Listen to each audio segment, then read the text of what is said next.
Assalamualaikum warahmatullahi wabarakatuh. Perkenalkan, nama saya Nur Laila, biasa dipanggil Laila, NPM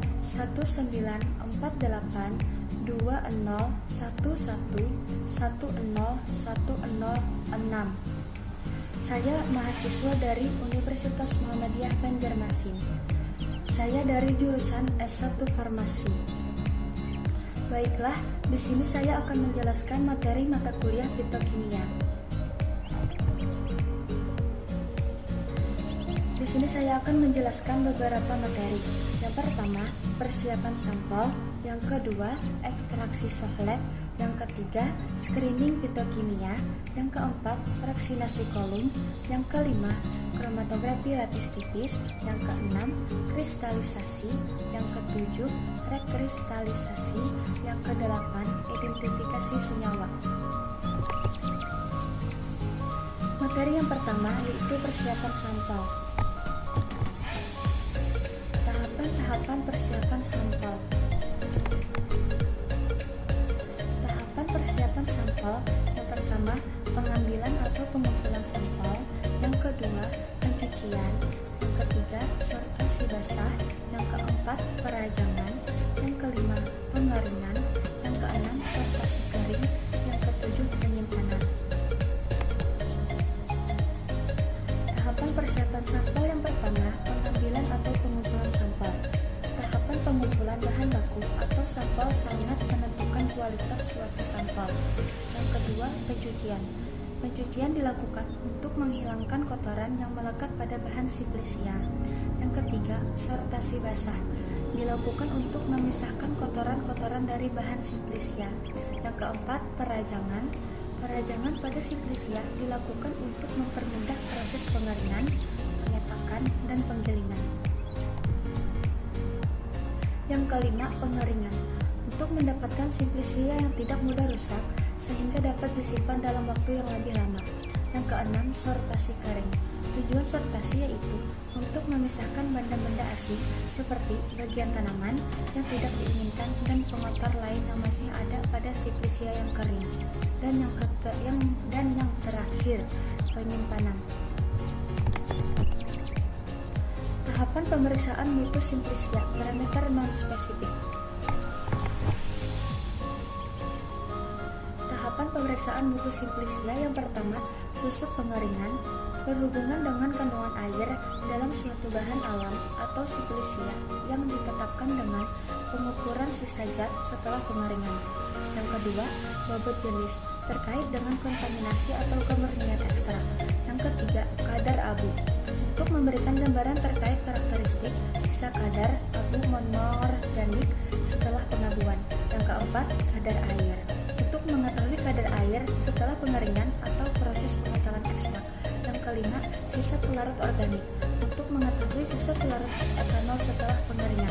Yang keenam, cemaran mikroba, untuk menentukan keberadaan mikroba yang sifatnya dapat merusak ekstrak sehingga dapat dilakukan upaya untuk mencegah kontaminasi atau menghilangkan kontaminasi sesuai dengan persyaratan cemaran mikroba yang diperbolehkan. Yang ketujuh, cemaran logam berat.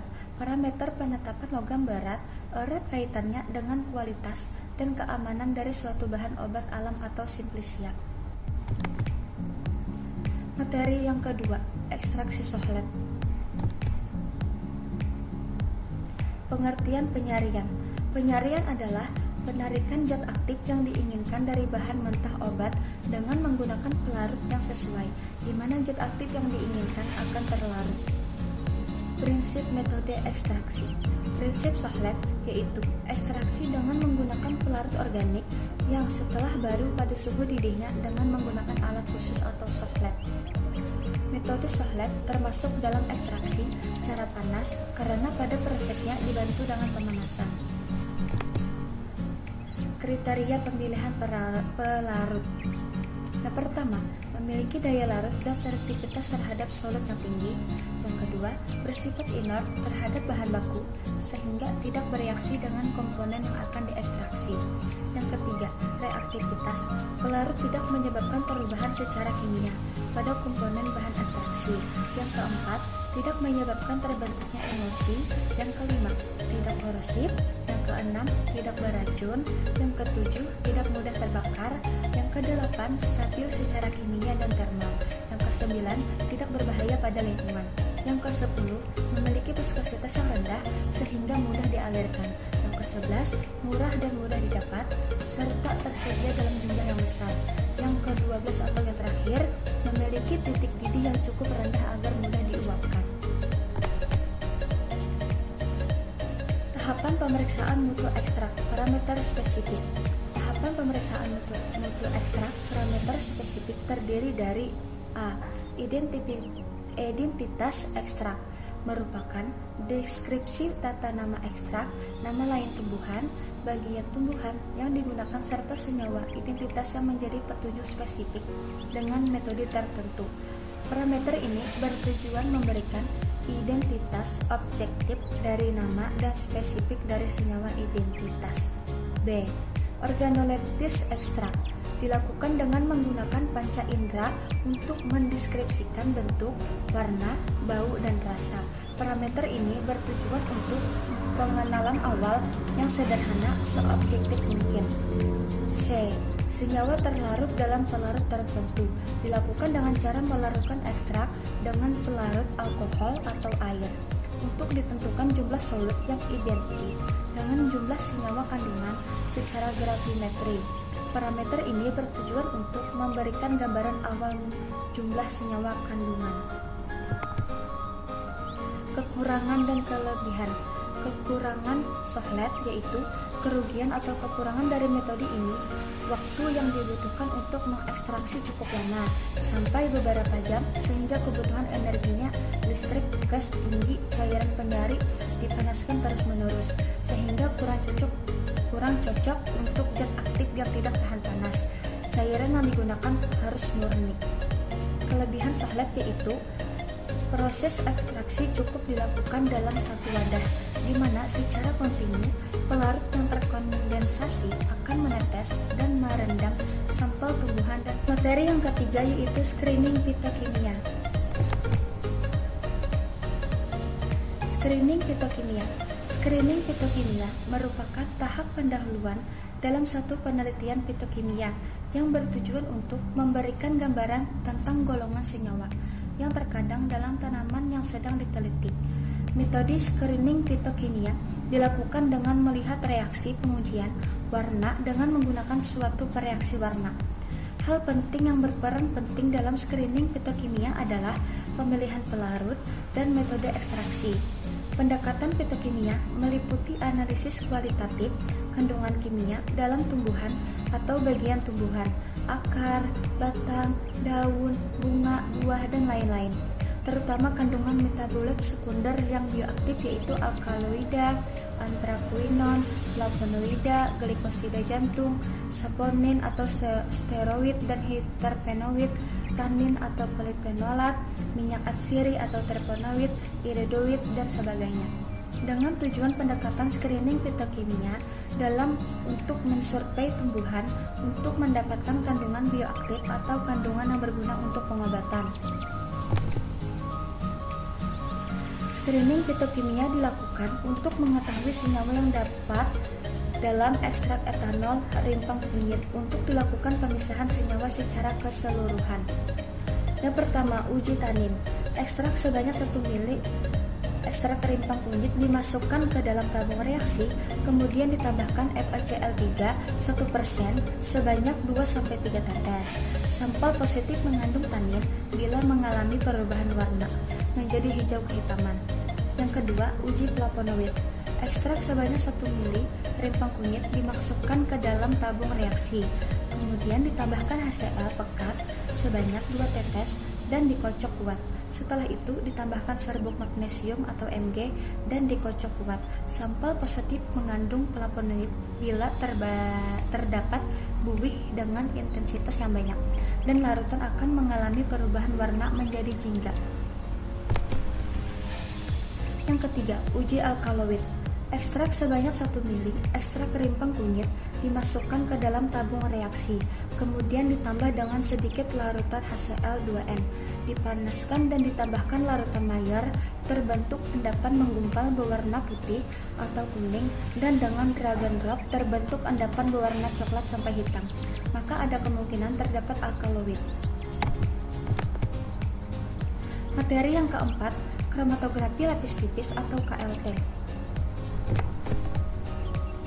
Pengertian: kromatografi lapis tipis merupakan salah satu metode isolasi yang terjadi berdasarkan perbedaan daya serap atau absorpsi dan daya partisi serta kelarutan dari komponen-komponen kimia yang akan bergerak mengikuti kepoloran elemen. Oleh karena daya serap absorben terhadap komponen kimia tidak sama, maka komponen bergerak dengan kecepatan yang berbeda, sehingga hal inilah yang menyebabkan pemisahan. Prinsip kromatografi lapis tipis yaitu pemisahan senyawa multikomponen dengan menggunakan 2 fase, yaitu fase diam dan fase gerak. Fase diam yang digunakan yaitu silika gel GF254 dan fase gerak yang digunakan yaitu toluene dan asam asetil glasial 8:2. Tahapan persiapan kromatografi lapis tipis atau KLT. Yang pertama, preparasi sampel. Sebelum melakukan preparasi sampel, terlebih dahulu ditentukan jenis sampel dan sifat fisika kimia analit yang akan dianalisis. Yang kedua, penanganan lempeng KLT atau kromatografi lapis tipis. Lempeng digunakan untuk berbagai tujuan dan penanganan masing-masing jenis pendukung sorben berbeda-beda. Tahapan yang ketiga, penanganan elemen, merupakan faktor yang paling berpengaruh pada sistem kromatografi lapis tipis. Tahapan yang keempat, penanganan chamber. Chamber harus dipastikan dalam kondisi bersih, bebas dari kotoran, dan kering, bebas dari adanya air. Tahapan yang kelima, elusi pengembangan kromatografi lapis tipis dipengaruhi oleh chamber yang digunakan dan kejenuhan dalam chamber. Tahapan yang keenam, aplikasi sampel. Aplikasi sampel pada sorben lempeng KLT dapat dilakukan secara manual dengan peralatan sederhana dan dapat juga dengan peralatan otomatis. Tahapan yang ketujuh, evaluasi noda. Evaluasi lempeng KLT dapat dilakukan secara langsung maupun dengan instrumen. Tahapan perhitungan RF. Nilai RF memastikan spot yang terbentuk memiliki jarak yang sama. Walaupun ukuran jarak plat sampel, nilai RF jarak antara jalannya pelarut bersifat relatif. Oleh karena itu, diperlukan suatu perhitungan tertentu untuk juga menyatakan derajat retensi suatu komponen dalam fase diam, sehingga nilai RF sering juga disebut faktor retensi. Nilai RF dapat dihitung dengan rumus sebagai berikut. RF sama dengan jarak yang ditempuh substansi per jarak yang ditempuh oleh pelarut. Semakin besar nilai RF dari sampel, maka semakin besar pula jarak bergeraknya senyawa tersebut pada plat kromatografi lapis tipis. Saat membandingkan dua sampel yang berbeda di bawah kondisi kromatografi yang sama, nilai RF akan besar bila senyawa tersebut kurang polar dan berinteraksi dengan adsorben polar dari plat kromatografi lapis tipis. Nilai RF dapat dijadikan bukti dalam mengidentifikasi senyawa. Bila identifikasi nilai RF memiliki nilai yang sama, maka senyawa tersebut dapat dikatakan memiliki karakteristik yang sama atau mirip. Sedangkan bila nilai RF yang berbeda, nilai perhitungan tersebut adalah nilai RF. Nilai ini digunakan sebagai nilai perbandingan relatif antar selalu lebih kecil dari 1,0. Nilai RF yang baik berkisar antara 0,2 hingga 0,8 RF. Senyawa tersebut dapat dikatakan merupakan senyawa yang berbeda. Materi yang kelima, fraksinasi kolom. Kromatografi kolom. Prinsip kerja kromatografi kolom didasarkan pada absorpsi komponen-komponen campuran dengan afinitas berbeda terhadap permukaan fase diam. Absorben bertindak sebagai fase diam dan fase geraknya adalah cairan yang mengalir membawa komponen campuran sepanjang kolom. Sampel yang mempunyai afinitas besar terhadap absorben akan secara selektif tertahan dan afinitasnya paling kecil akan mengikuti aliran pelarut. Pengertian fase diam dan fase gerak. Fase diam adalah yang dilalui secara fase gerak untuk memisahkan komponen-komponen yang ada di campuran sampel. Fase gerak adalah zat yang bisa digunakan untuk memisahkan komponen-komponen yang ada di campuran sampel. Syarat pemilihan fase gerak. Absorben yang akan digunakan pada kromatografi kolom harus memenuhi syarat sebagai berikut. Tidak terlarut dalam elemen yang digunakan, inert, tidak bereaksi dengan sampel, cukup aktif sehingga mampu mengabsorpsi sekaligus memungkinkan perambatan sel.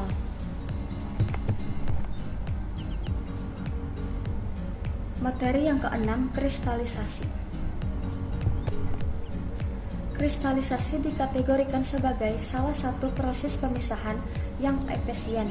Pada umumnya, tujuan dari proses kristalisasi adalah untuk pemisahan dan pemurnian. Adapun sasaran dari proses kristalisasi adalah menghasilkan produk kristal yang mempunyai kualitas seperti yang diinginkan. Tahapan kristalisasi. 4 tahap pada proses kristalisasi meliputi pembentukan kondisi lewat jenuh atau lewat dingin, nukleasi atau pembentukan kristal inti kristal, pertumbuhan kristal, dan rekristalisasi atau pengaturan kembali struktur kristalin sampai mencapai energi terendah. Materi yang ketujuh yaitu rekristalisasi. Rekristalisasi merupakan salah satu cara pemurnian zat padat di mana zat-zat tersebut dilarutkan dalam suatu pelarut, kemudian dikristalkan kembali. Cara ini bergantung pada kelarutan zat dalam pelarut tertentu. Dikala suhu diperbesar, konsentrasi total impurity, maka konsentrasi impurity yang rendah tetapi dalam larutan sementara, produk yang berkonsentrasi tinggi akan mengendap. Tahapan rekristalisasi. Ada 7 metode dalam rekristalisasi, yaitu memilih pelarut, melarutkan zat terlarut, menghilangkan warna larutan, memindahkan zat padat, mengkristalkan larutan, mengumpul dan mencuci kristal, serta mengeringkan produknya atau hasil. Materi yang terakhir, identifikasi senyawa. Tahapan identifikasi senyawa. Yang pertama, pengambilan sampel. Yang kedua, identifikasi tanaman. Yang ketiga, pembuatan simplisia. Yang keempat, pembuatan serbuk simplisia. Yang kelima, ekstraksi. Yang keenam, uji kadar air. Yang ketujuh, uji flavonoid. Yang kedelapan, uji tanin. Dan yang kesembilan, uji alkaloid. Tahapan identifikasi senyawa yang pertama, pengambilan sampel. Sampel diambil dari Desa Kampur Darat, Kabupaten Tulung Agung. Bagian yang digunakan adalah rimpang kunyit. Yang kedua, identifikasi tanaman. Identifikasi tanaman dilakukan untuk mengetahui kebenaran identitas tanaman. Sampel tanaman rimpang kunyit diidentifikasi di UPT Materia Medika Batu Malang, Jawa Timur. Yang ketiga, pembuatan simplisia. Pembuatan simplisia dari rimpang kunyit dilakukan dengan mengumpulkan kunyit. Kunyit kemudian dilakukan sortasi basah, pencucian, perajangan, pengeringan, atau dikering anginkan, dan sortasi kering. Yang keempat, pembuatan serbuk simplisia. Simplisia dari rimpang kunyit dihaluskan dengan cara di blender dan diayak sehingga berbentuk serbuk sebanyak 400 gram. Yang kelima, ekstraksi. Ekstraksi ditimbang sebanyak 40 gram rimpang kunyit, dibungkus menggunakan kertas saring, diikat dengan benang pada kedua ujung dan dimasukkan dalam tabung sohlet. Labu sohlet diisi dengan pelarut etanol 96% sebanyak 400 ml. Alat sohlet dilengkapi dengan pendingin balik dan dilakukan pemanasan pada suhu titik didih pelarut. Dibiarkan terjadi sirkulasi sampai pelarut menjadi jernih atau kurang lebih 8 siklus.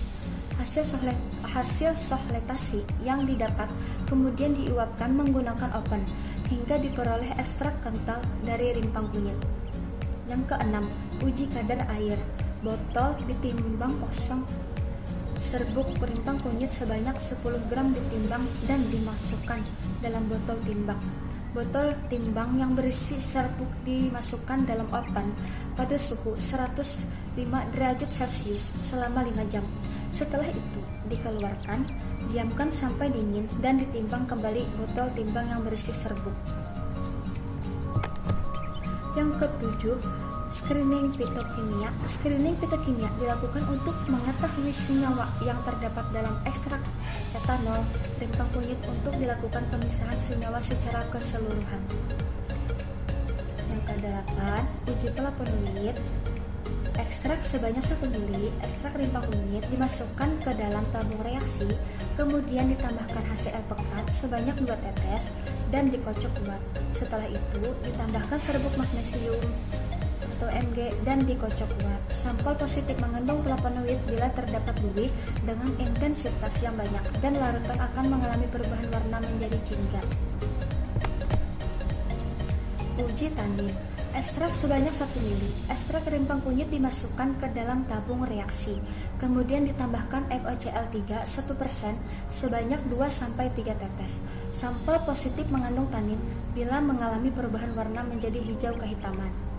Yang terakhir, uji alkaloid.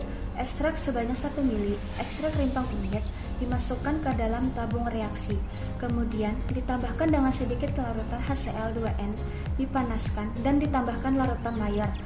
Terbentuk endapan menggumpal berwarna putih atau kuning, dan dengan drag and drop terbentuk endapan berwarna coklat sampai hitam, maka ada kemungkinan terdapat alkaloid.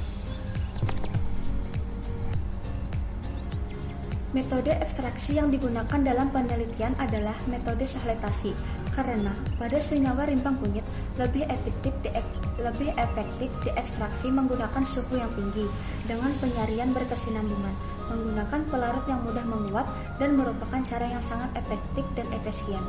Pelarut pada metode ekstraksi digunakan pelarut etanol 96%.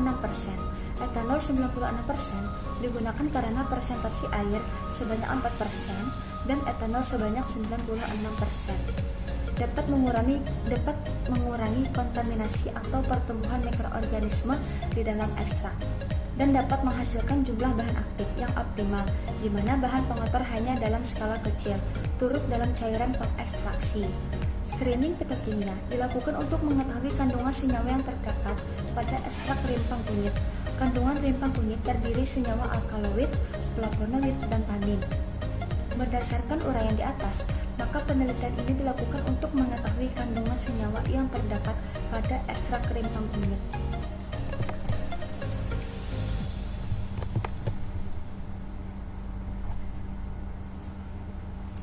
Sekian materi yang dapat saya sampaikan. Salah hilap mohon maaf. Wassalamualaikum warahmatullahi wabarakatuh.